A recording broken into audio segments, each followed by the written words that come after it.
Dear student, as we have discussed like comprehensive analysis of time series econometrics, and in time series econometrics, the first step is to check the characteristics of a series. वो series किस type की है?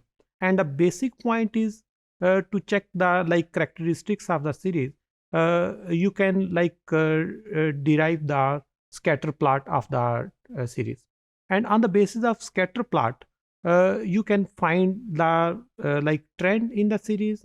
Even you can find if there is any drift, and if there is a random walk, you can easily detect, because you have the idea of random walk, you have the idea of deterministic trend, and you have the idea of drift in the model.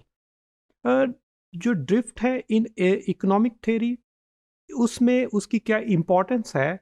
You have the idea like by reviewing the consumption model. You have the idea of like demand theory, where quantity demand is equal to alpha plus beta x or beta price, where alpha is the drift, और वो बताता है कि price में change से demand change हो रही है, बट डिमांड को सम टाइम प्राइस के अलावा फैक्टर्स भी चेंज कर सकते हैं. Those are absent in the model, and alpha is some sort of drift, some sort of constant in the model.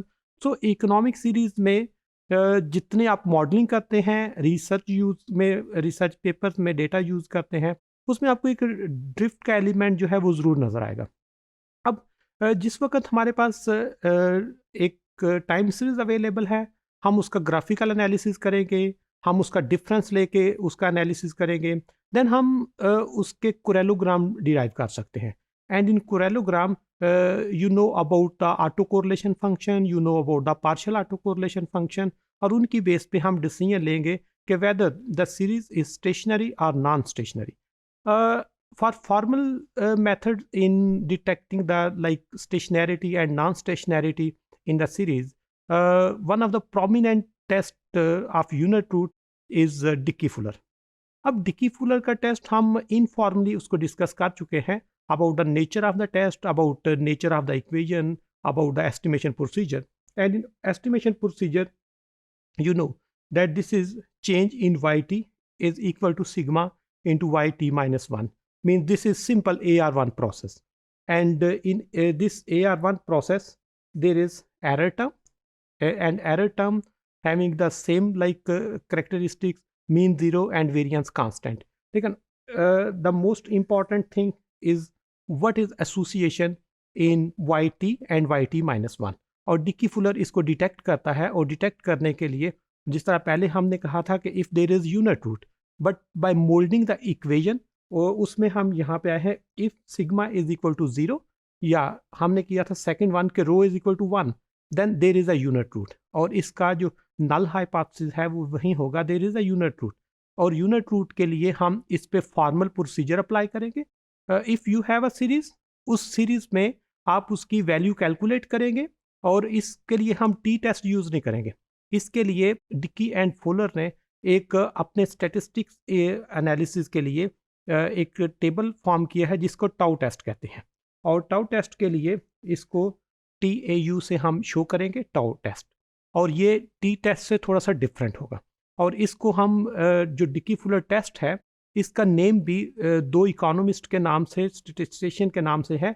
एक का नाम डिकी है और एक का फुलर. उन्हीं के नाम से इसको हम वो लाइक डिस्कस करते हैं, इसको फर्दर यूज़ करेंगे. इवन इसकी जब एक्सटेंशन आएगी, जिस वक्त हम ऑगमेंटेड डिकी फुलर यूज़ करेंगे, सेम पैटर्न होगा डिकी एंड फुलर का, और उन्होंने उसका ऑगमेंटेड वर्जन जो यूज़ किया है उसमें क्या डिफरेंस होगा, कौन कौन से पॉइंट डिफरेंट होंगे, कौन सी नई चीज़ को इंक्लूड करके उसको ऑगमेंट किया गया है, उसको हम discuss. But in simple Dickey Fuller model you have yt की change is equal to sigma into yt minus 1 plus error term, यानी एक लैग के साथ इसको रिग्रेस कर लेंगे, और उससे हम डिटेक्ट करें वेदर देर इज स्टेशनैरिटी और non stationarity in the model.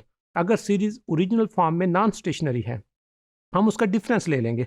On the basis of difference हम चेक करेंगे whether there is stationarity in the model और नॉट.